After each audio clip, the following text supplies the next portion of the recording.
साथियों, रात के साये में कर्नाटक के विजयपुरा जिले का मनागुली शहर गहरी नींद में सोया हुआ था। कैनरा बैंक की एक शाखा भी खामोश पड़ी थी, अपनी तिजोरियों में देश के नागरिकों का विश्वास और बहुमूल्य सोना समेटे हुए।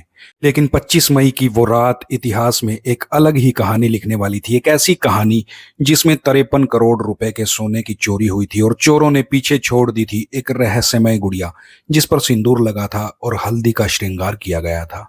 ये कोई सामान्य चोरी नहीं थी, ये एक शातिर दिमाग की चाल थी, एक ऐसी साजिश थी जिसकी जड़ें बैंक के अंदर ही छिपी हुई थी।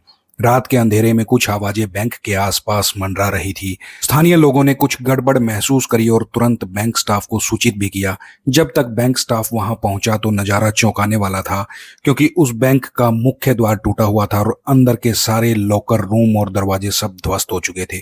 सबसे बड़ी बात तो ये थी कि उस बैंक में जो सबसे बड़ा लॉकर था, जिसमें 53 करोड़ रुपए का सोना रखा था, वो खाली हो चुका था। पुलिस को तुरंत सूचना दी गई। कर्नाटक के इतिहास की ये सबसे बड़ी सोने की चोरी थी और देश की टॉप 5 चोरियों में से इस चोरी को गिना जाता है। 53 करोड़ रुपए का सोना रातों रात आखिर गायब कहां पर हो गया था? पुलिस महकमे में भी इस बात को लेकर हड़कंप मच गया था। 8 अलग अलग टीमें बनाई गई।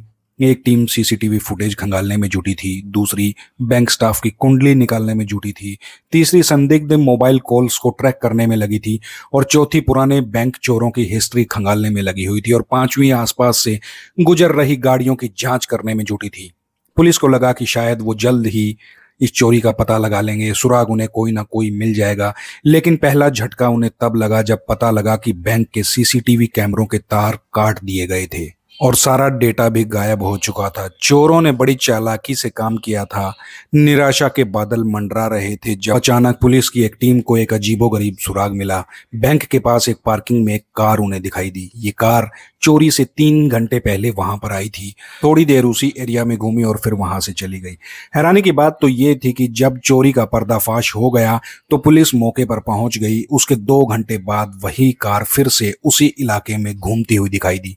पुलिस का माथा ठनका। एक पुरानी पुलिस थ्योरी है कि अपराधी अक्सर अपराध करने के बाद अपराध स्थल पर ये देखने के लिए वापस जरूर लौटते हैं कि वहां पर पुलिस क्या कर रही है, या कोई सबूत तो नहीं छूटा, क्या वो पकड़े तो नहीं जाएंगे। इसी थ्योरी पर काम करते हुए पुलिस ने कार के नंबर को जूम करके पहचाना। कार विजय कुमार नाम के एक शख्स के नाम पर रजिस्टर्ड थी। ये नाम सुनते ही पुलिस की आंखों में एकदम से चमक उठ गई, क्योंकि विजय कुमार जो केवल 15 दिन पहले इस कैनरा बैंक का मैनेजर हुआ करता था और 9 मई को ही उसका ट्रांसफर इसी शहर की एक दूसरी ब्रांच में हो गया था।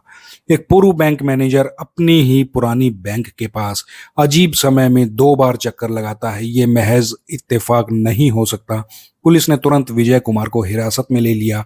वो कोई शातिर अपराधी नहीं था। थोड़ी सी पूछताछ के बाद ही वो टूट गया। पुलिस ने 2-4 थप्पड़ वगैरह लगाए, उसी से उसने बड़बड़ बकना शुरू कर दिया।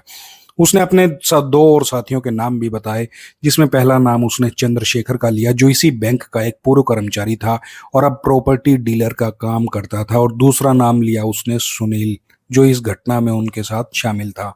इन तीनों की निशानदेही पर पुलिस ने छापे मारे और करीब 10 किलो तक का सोना बरामद कर लिया, जिसकी कीमत 11 करोड़ रुपए थी।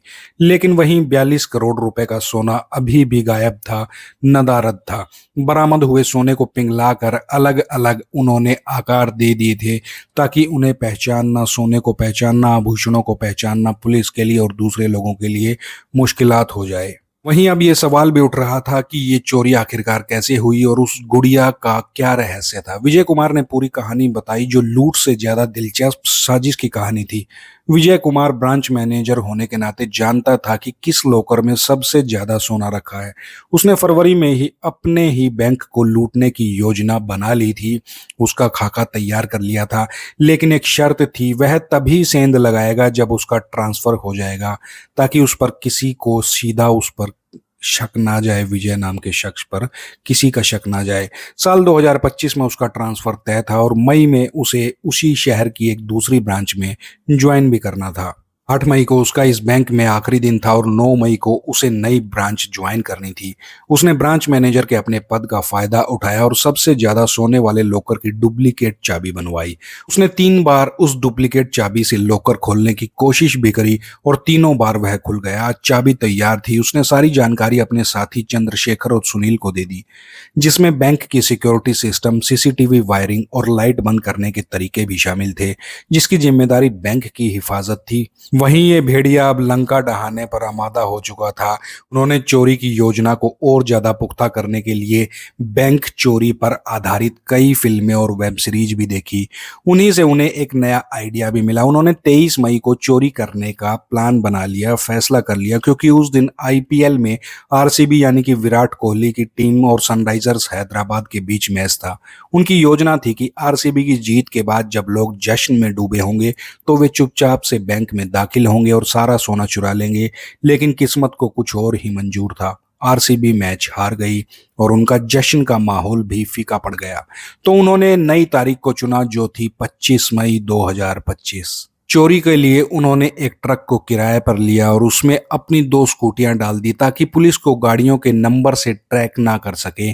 25 मई की रात वे बैंक में पहुंच जाते हैं। विजय कुमार ने अपनी जानकारी का पूरा फायदा उठाया, सीसीटीवी कैमरों की वायरिंग काटी, लाइट्स को बंद किया, डुप्लीकेट चाबी से जो है वो लॉकर को खोला और 53 करोड़ रुपए का सोना लेकर वो लोग वहां से निकलने लगे। लेकिन निकलने से पहले उन्होंने उसी लॉकर रूम में गुड़िया छोड़ दी, वही गुड़िया जिसे सिंदूर और हल्दी से सजाया गया था। जब पुलिस ने उनसे पूछा कि इतनी चालाकी के बावजूद तुमने चोरी से पहले और चोरी के बाद अपनी ही कार से बैंक के पास चक्कर क्यों लगाए, तो विजय कुमार ने बताया कि पहली बार वो ये देखने गया था कि सब कुछ योजना के मुताबिक है और बाकी साथियों को सिग्नल देने आया था। चोरी के बाद वह ये देखने गया था कि पुलिस वहां पर क्या कर रही है, लेकिन उसकी एक छोटी सी गलती वहां पर कैमरे में कैद हो चुकी थी और उस गुड़िया का आखिर रहस्य क्या था, ये भी पुलिस जो है सोच सोच कर परेशान हो रही थी। तो विजय कुमार ने बताया कि उसने एक वेब सीरीज में केरल और तमिलनाडु के बैंकों में चोरियों के बारे में सुना था, देखा था, जहां चोरी में ऐसी ही गुड़िया छोड़ी जाती थी और फर्श पर सिंदूर और हल्दी बिखेर दी जाती थी। वे भूत प्रेत और तंत्र मंत्र में विश्वास करते थे और सोचते थे कि इससे पुलिस उन तक कभी नहीं पहुंच पाएगी। विजय कुमार ने यह गुड़िया कर्नाटक पुलिस को गुमराह करने के लिए उस स्थान पर, उस लॉकअप में छोड़ी थी, ताकि उन्हें लगे कि ये चोरी केरल या तमिलनाडु के गैंग का काम हो सकता है और वे शुरुआती महत्वपूर्ण समय में सही दिशा में जांच ना कर सके। पुलिस ने बाद में पुष्टि करी कि उन्हें भी पहले लगा था कि ये केरल या तमिलनाडु के किसी ऐसे ही गैंग की जो है काम हो सकता है, लेकिन एक कार और एक गुड़िया ने इस साजिश का भेद खोल दिया। 53 करोड़ में से भी अभी तक केवल 11 करोड़ का सोना बरामद हुआ है। पुलिस को उम्मीद है कि बाकी का सोना भी जल्द ही बरामद कर लिया जाएगा। ये कहानी एक ऐसे बैंक मैनेजर की थी जिस पर लोगों का भरोसा था, लेकिन वो भेड़िया निकला, अपने ही घर को लूटने की साजिश रची। तो फिलहाल विजय और उसके साथी अभी जेल में हैं, उन पर केस चलेगा। आगे जैसे भी जो भी अपडेट आती है वो आपके साथ शेयर करी जाएगी। तो साथियों, ये घटना, ये सच्चा किस्सा आपको कैसा लगा, कमेंट करके जरूर बताना। मिलते हैं आपसे अगली वीडियो में, तब तक के लिए अपना ख्याल रखना।